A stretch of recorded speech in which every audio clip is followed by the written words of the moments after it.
बहनों की लालची भाभी। करिश्मा, रेशमा और मनीषा 3 बहनें हैं।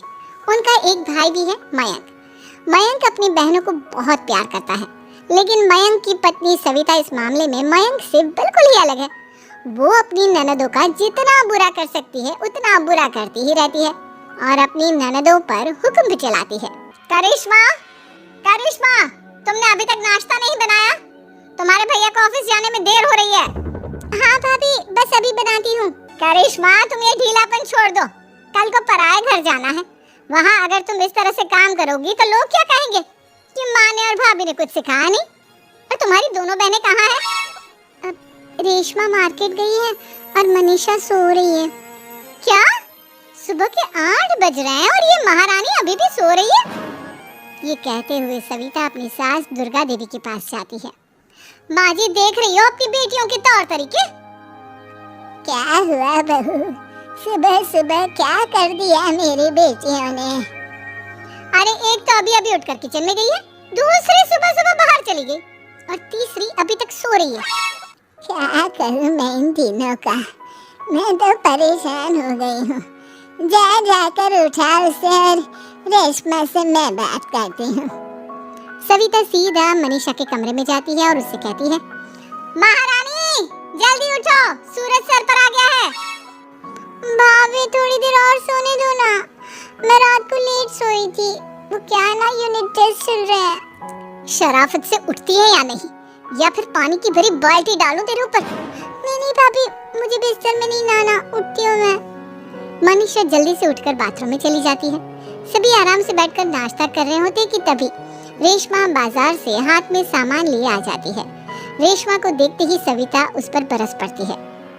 लो, आ गई महारानी। ऐसा भी क्या सामान लाना था जो सुबह आंख मलते ही बाजार की तरफ रवाना हो गई? भाभी, कल आप ही तो चीख रही थी कि घर का सारा सामान मुझे ही लाना पड़ता है, घर में किसी को भी किसी काम से कोई लेना देना नहीं है। अब मैं बाजार जाकर सामान ले आई तो आपको इस बात से भी तकलीफ हो रही है? देख रही हो माँ जी, अपनी बेटी की जुबान कैंची से भी तेज चलती है। और मयंक, आप तो कुछ कहेंगे नहीं अपनी लाडली बहन को? रेशमा, अपनी भाभी से ऐसे बात नहीं करते। चलो माफी मांगो। भैया, मैं क्यों माफी मांगू? आप भाभी से बोलिए ना कि हम पर कम हुक्म चलाया करें। हम इस घर की बेटियां हैं और आपकी पत्नी की ननद है, नौकरानी नहीं। लो कर लो बात। इनकी भलाई के लिए कुछ भी बोलो तो इन्हें बुरा लग जाता है। इस घर में यही इज्जत है मेरी। देख लो माँ जी, आपकी बेटी किस लहजे में मुझसे बात कर रही है। सविता वहाँ से चली जाती है। मयंक को बहुत गुस्सा आता है, वो भी वहाँ से चला जाता है। फिर करिश्मा रेशमा को समझाती है, रेशमा, तुम्हें भाभी से माफी मांग लेनी चाहिए थी ना। लेकिन दीदी, मैंने कुछ किया ही नहीं, तो मैं माफी क्यों मांगू? हाँ करिश्मा दीदी, रेशमा दीदी जैसे ही घर में आई भाभी ही उन पर चिल्ला रही थी। हाँ, मैं मानती हूँ कि गलती भाभी की थी। मैं तो इसलिए बोल रही हूँ कि भाभी ने माँ को तो पूरी तरह अपने वश में कर लिया है। वो हमारी बात सुनती ही नहीं।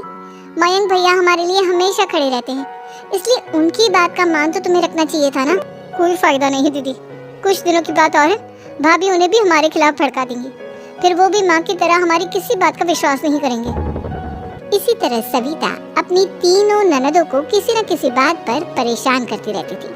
एक दिन मयंक अपनी तीनों बहनों के लिए गिफ्ट लाया। क्या रेशमा, ये तुम्हारे लिए हार का सेट। रेशमा, तुम्हारे लिए सुंदर सी ड्रेस। और मनीषा, तुम्हें किताबें पसंद है ना, तुम्हारे लिए किताबें लाया हूँ। थैंक यू भैया, थैंक यू भैया, थैंक यू भैया। करिश्मा, तुम्हारा नेकलेस कितना सुंदर है, ये भैया कहाँ से ले आए होंगे?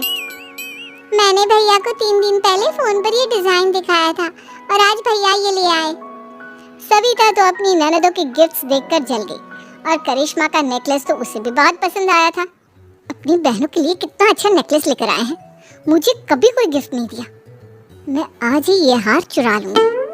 रात में सविता करिश्मा का हार चुरा लेती है और इसी तरह उसे अपनी ननदों की जो भी चीज़ अच्छी लगती वो उसे मांगती नहीं, बल्कि रात के अंधेरे में चुरा लेती। इसी तरह दिन बीतते गए और सविता ने मयंक के दिल में भी उसकी बहनों के लिए नफरत पैदा कर दी। एक दिन मयंक ने करिश्मा और रेशमा के लिए रिश्ता देखा और ये बात उसने घर में सबको बताई। माँ, करिश्मा और रेशमा के लिए बहुत अच्छा रिश्ता आया है, वो लोग कल इन्हें देखने आ रहे हैं। आप और सविता मिलकर सारी तैयारी कर लेना। ये सुनकर करिश्मा और रेशमा खुश हो जाती हैं, लेकिन सविता सोचती है, अगर इन दोनों बहनों की शादी हो गई तो घर और बाहर का काम कौन करेगा? मनीषा तो एक नंबर की कामचोर है, उससे तो किसी बात की उम्मीद लगाना ही बेकार है। मुझे इस शादी को रोकना होगा। अगले दिन सभी लड़के वालों के स्वागत की तैयारी करने में लगे होते हैं। तभी मयंक अपनी बहनों से आकर कहता है, तैयार हो गई तुम दोनों? देखो दोनों लड़के बहुत अच्छे हैं, मैं कोई कसर नहीं छोड़ना चाहता, इसलिए तुम उनके सामने अच्छे से बिहेव करना और अपनी भाभी से लड़ने मत लग जाना। करिश्मा, तुम वो नेकलेस पहन लो ना जो मैं तुम्हारे लिए लाया था। भैया मैं बहुत देर से वो नेकलेस ढूंढ रही हूँ, लेकिन मुझे मिल ही नहीं रहा। क्या तुमने नेकलेस खो दिया? तुम्हें पता भी है वो कितना महंगा था? तुम कोई काम ढंग से नहीं कर सकती। मयंक गुस्से में वहाँ से चला जाता है। थोड़ी देर बाद लड़के वाले भी आ जाते हैं। वो दोनों बहनों को पसंद कर लेते हैं और रिश्ता पक्का हो जाता है।